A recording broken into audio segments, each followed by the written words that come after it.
Ah oui, j'ai pas précisé, c'est celui de chez Maybelline, c'est le Dream Matte Mousse qui est comme ceci, dont je vous parlerai dans une prochaine vidéo parce que voilà, je vous donnerai ça dans une toute prochaine vidéo.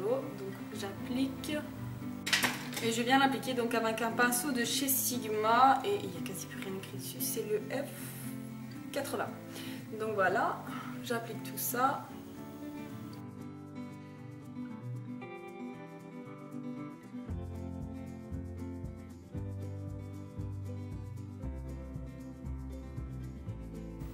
Ensuite on passe à l'anti-cerne et je prends un anti-cerne de chez MAC. Donc ça c'est une palette de anti-cerne différents. Donc je l'utilise simplement quand je pars en vacances parce que selon les teintes je choisis la teinte adaptée. Donc pour le moment j'utilise celle-ci donc qui est dans les tons rosés. Et je l'applique avec une éponge de chez Real Techniques, une éponge quoi tout simplement, dont je vous avais déjà parlé dans une vidéo et que j'adore toujours utiliser. J'ai trouvé le moyen de l'utiliser, donc quand je l'humidifie ça ne fonctionne pas, je trouve qu'elle n'étale pas très bien la matière, mais j'ai trouvé l'astuce. Donc ce que je fais c'est que je prends le Fix Plus de chez MAC, ou vous pouvez prendre aussi un brumisateur d'eau, et ce que je fais c'est que je fais juste un pchit, non ça se dit pas. Et ce que je fais c'est que je l'humidifie une fois, je laisse un petit peu sécher et puis je viens appliquer donc mon anti-cerne sur mes cernes bien évidemment.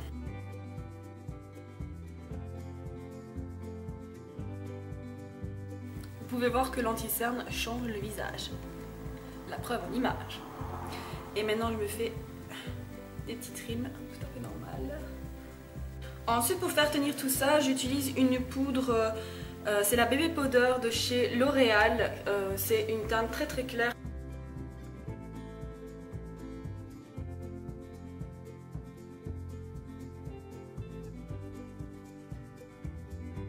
Ensuite je viens réchauffer mon teint et bien sûr fixer mon fond de teint avec une poudre de chez Maybelline également. C'est la poudre de chez Fit Me qui commence un peu à se creuser, même beaucoup même. Peu importe la marque, il faut qu'elle soit absolument mate, donc pas brillante pour pas ressembler à une boule à facettes bien évidemment. Donc je viens réchauffer tout ça avec un pinceau poudre.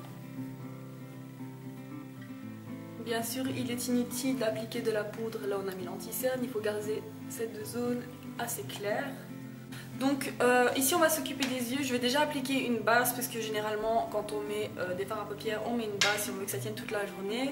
Moi je ne fais jamais sans, donc c'est ce que j'applique. C'est une base de chez Urban Decay et c'est la teinte originale tout simplement qui est couleur chair. Elle va permettre d'intensifier les couleurs, ce qui est bien quand vous faites des maquillages assez colorés, mais également éviter que le fard à paupières n'aille dans les plis de la paupière, tout simplement. Alors pour ce maquillage, je vais utiliser la palette de chez Urban Decay, donc c'est la Vice, c'est l'original, la première. Et pour commencer, je vais appliquer une couleur neutre. Donc pour unifier toute la paupière, et c'est la couleur Anonymous qui est juste ici, donc qui va me permettre donc d'avoir un meilleur estompage par après. Donc je n'en mets que sur ma paupière fixe, jusque dans le creux, mais je ne vais pas sur la paupière. Ensuite avec un pinceau estompeur, je viens appliquer le fard Nevermind, donc qui est juste ici, qui est un bronze avec des sous-tons dorés que je vais appliquer donc sur toute la paupière mobile.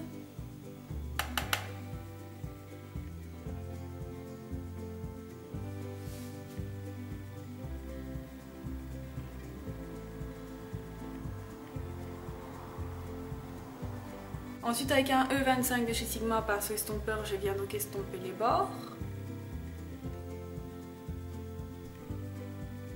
Comme toujours, le maquillage, je ne vous l'ai jamais assez répété, c'est un travail d'estompage. Ensuite je viens prendre mon fard de chez MAC que vous connaissez certainement, c'est le fard Cork que j'utilise souvent pour venir donc faire une transition entre le fard de la paupière mobile et entre la paupière fixe. Donc c'est celui que j'utilise aussi également pour faire mes sourcils et c'est franchement le fard idéal pour la transition parce qu'il est mat, il n'est pas trop foncé, il n'est pas trop clair et il s'estompe vraiment comme du beurre. Super l'expression, mais bon, vous voyez ce que je veux dire. Ensuite je prends un pinceau crayon E30 Et je viens appliquer un fard assez irisé. Et comme je ne trouve pas ce qu'il me faut dans la Vice, je viens prendre la Naked 2 que je suis sûre vous avez quasi toutes, car ce sont les palettes qui ont vraiment fait fureur. Et je me dis autant faire avec des palettes que tout le monde peut avoir et des couleurs que tout le monde peut avoir. Donc je viens prendre le fard Beauty Call qui est juste ici, qui est un rosé très épuré, qui est super pour faire, pour illuminer le coin interne de l'œil, mais également en point lumière. C'est vraiment un fard génial. Ensuite, je viens prendre un petit fard noir, mais vraiment légèrement, pour dire de foncer mon coin externe. Donc c'est le noir de la Naked, il y en a aussi dans la Vice, mais bon, l'un ou l'autre, c'est la même chose. Et donc je viens l'appliquer au coin externe de l'œil. Toujours en formant un petit V, pour donner un effet œil de biche.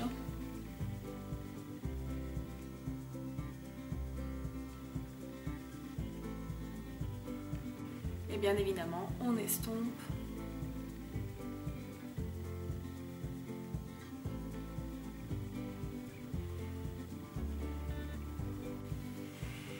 Donc voilà ce que ça donne pour la paupière supérieure, si je peux dire ça comme ça. Et ensuite, je viens prendre le même fard, donc le fard Beauty Call, que l'on a appliqué au coin interne, pour illuminer l'arcade sourcilière.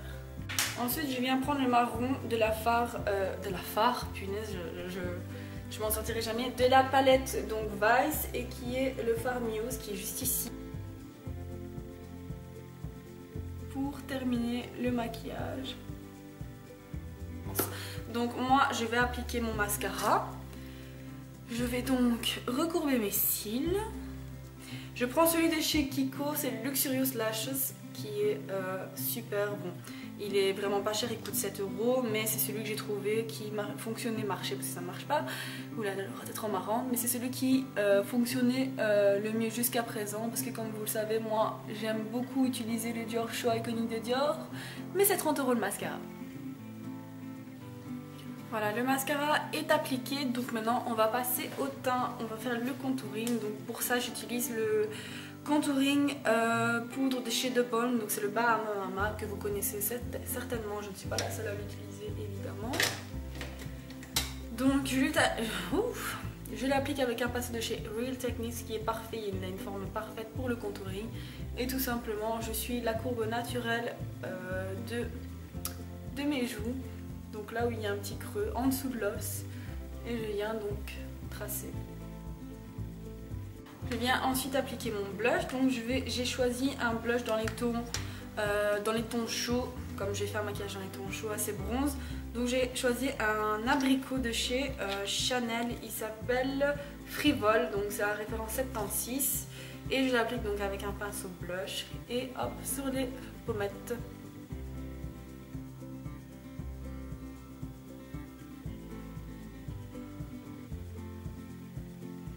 Et bien sûr, un maquillage n'est jamais terminé si on ne fait pas les sourcils. Donc je vais redessiner mes sourcils si je trouve mon pinceau. Et comme je vous l'ai précisé tantôt, je viens prendre le fard Cork de chez MAC et je viens dessiner mes sourcils. Donc pourquoi au fard? Tout simplement parce que je trouve que c'est un effet beaucoup plus naturel, surtout pour des sourcils clairs comme les miens. Je préfère travailler au fard. Ensuite, pour les lèvres, je vais appliquer un rouge à lèvres, ou plutôt un gloss, de chez L'Oréal. J'avais posté une photo sur mon Instagram où je portais justement ce même t-shirt qui vient de chez Pull&Bear au passage, et où j'avais appliqué un rouge à lèvres gloss, bien évidemment, assez foncé. Vous avez été nombreux à me demander c'était lequel. Et maintenant que je regarde, je n'ai pas de référence. J'ai pas de référence, mais je vais vous le montrer. Il est comme ceci. Donc voilà, c'est un mauve assez foncé, mauve violet, comme vous voulez. Et donc, il a une brosse gloss comme celle-ci. Et donc, j'avais appliqué celui-là. Si vous voulez un look assez, plus simple, plus sobre, restez avec les lèvres soit démaquillé ou alors avec un baume à lèvres ou un rouge à lèvres assez nude. Mais si vous voulez quelque chose de plus tape à l'œil, étant donné que nous avons les yeux assez sobres, je vous conseille ce genre de couleur. Et voilà ce que ça donne pour le maquillage épuré, mais pas trop, hein. Donc les lèvres assez foncées, ça on aime ou on n'aime pas. Moi je trouve que ça fait vraiment les couleurs d'automne. C'est vraiment le genre de rouge à lèvres que je ne porterai qu'en automne. Donc voilà. Donc n'hésitez pas à me dire si ça vous a plu, si vous allez le reproduire, si vous aimez ce genre de couleur pour l'automne et quelle est votre couleur à vous pour apporter en automne. Si vous aimez porter des rouges à lèvres, moi j'aime beaucoup apporter une touche de couleur dans un maquillage. Et donc voilà, on se retrouve donc sur Instagram, mon pseudo Laura04, sur ma page Facebook qui est l'univers de Laura. Et donc sur YouTube quand j'ai le temps. J'espère que ça vous aura fait plaisir. Moi ça m'a fait énormément plaisir de refilmer. Donc dès que j'ai un petit temps pour vous, comme vous savez je travaille maintenant, je fais mon possible pour vous filmer, pas vous filmer une vidéo hein, bien sûr, mais vous filmer une vidéo. Voilà, je vous dis à très bientôt pour de prochaines vidéos. Salut. Mouah.